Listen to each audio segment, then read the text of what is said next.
Dan Berzzelian is the proclaimed king of Instagram. Dan has 10.7 million followers on his account because of his love for girls, guns, and goats. This bearded badass is always seen lounging around a flock of half-naked females and a gang of celebrities. It's been reported that he's worth over $100 million, gaining most of his fortune from his professional poker career. The often shirtless 34-year-old is a flamboyant playboy and a social media magnate that lives a lavish lifestyle that many of us could never imagine. Despite being in the national limelight for so long, there's some things that people don't know about him. Here's 10 little-known facts about Dan Berzzelian.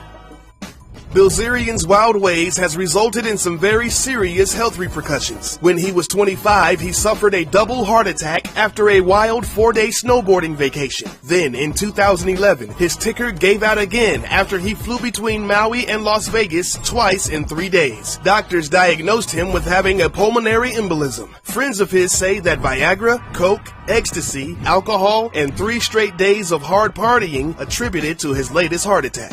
Berzzelian has a second career as an actor and stuntman. He's appeared in the film The Equalizer with Denzel Washington and the film Lone Survivor starring Mark Wahlberg. He also worked as a stunt double for Gerard Butler on Olympus Has Fallen. But he probably won't be scoring many more big Hollywood gigs after he sued Mark Wahlberg. Berzzelian reportedly loaned $1 million to the film's production company in exchange for 8 minutes of on-screen time, including 80 lines of dialogue. But in the final cut of the film, the producers cut his role to 1 line and less than 1 minute of on-screen time. Dan wasn't too happy about that, so he sued.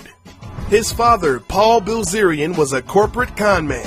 Paul was a private equity trader in the 1980s that was jailed for stock fraud. He and his shady business partners made millions off of what is described as pump and dump stock schemes. They would buy shares of a company and inflate the company's net worth. Right as the stocks began to fall, they would move the investments to offshore accounts. When Dan was only 10 years old, his father walked up to him and told him that he was going to jail. After his release in 1993, Paul was sent back to jail in 2001 for not fully disclosing how much money he really had left from the frauds.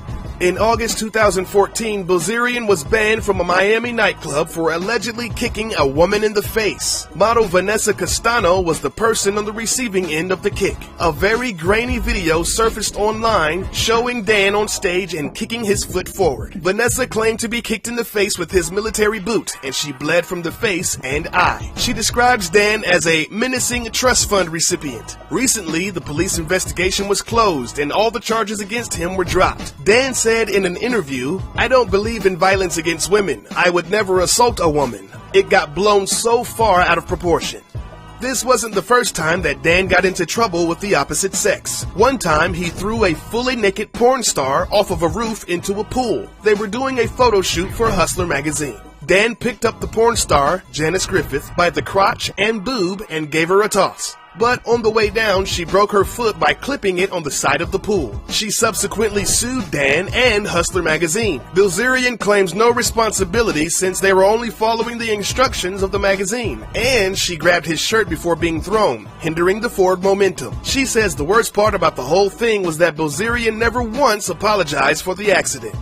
Australia has, in the past, disallowed visas for American celebrities, including Eminem and Snoop Dogg. Well, you can add Dan Berzzelian to the list. After the nightclub kicking incident, Australia blocked his entry into the country. Dan was planning an impromptu visit to the land down under when Immigration Minister Scott Morrison denied to sign off on his temporary visa. Australian Prime Minister Tony Abbott supported the decision and has stated off the record, "If you're going to assault a woman, then make sure the cameras aren't rolling." Dan responded to the ban as only he can by saying, and I quote, "I don't give a f***.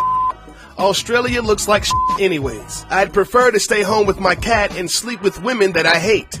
Dan received his first gun when he was only 6 years old, and ever since then he's had a fascination with them. This fetish for firearms got him into a lot of trouble his senior year of high school. He bragged to his friends about bringing an M16 to school in the trunk of his car. When school administrators found out about the weapon, he was kicked out of school and thrown in jail for 3 weeks. Since then, his love for guns has grown leaps and bounds. Each one of his various homes has a small armament of heavy artillery. He was recently quoted saying, "My greatest fear is that someone will break in and I won't be able to decide what gun to shoot them with." Other than his collection of guns, Dan likes to affix his wrist with lavish and expensive timepieces. But just how many does the man own? It's reported that he owns over 100 watches, the cheapest one being $40,000, and the most expensive one being worth an astounding $800,000. In his own words, Dan spends money on watches like a 16-year-old with a blank check. When asked in an interview what his favorite watch was, he answered, "The newest watch that I buy is always my favorite one." Dan is a philanthropist and, according to his friends, an all-around nice guy. He once lent $2,000 to a close friend and fellow professional poker player, Jay Farber, to enter a poker tournament. Jay ended up placing second in the tournament and walked away with an outstanding $5 million prize. Jay was so grateful for the initial loan that he gave Dan $1 million. Not only that, he also gave Dan a goat. Dan was very grateful for the gifts, but he didn't want that goat to be lonely, so he bought another goat to accompany his barnyard buddy. While Dan is sitting just under 11 million Instagram followers, his cat Smushball has over 799,000 loyal fans. This is Dan's 2-year-old female Persian doll face. Her Instagram account has about 400 pictures of her in various outfits and poses. She's usually pruned to look like a lion, complete with a mane and a little tuft of hair at the end of her tail. Her owner likes to pose in a few photos too, holding Smushball in his arms.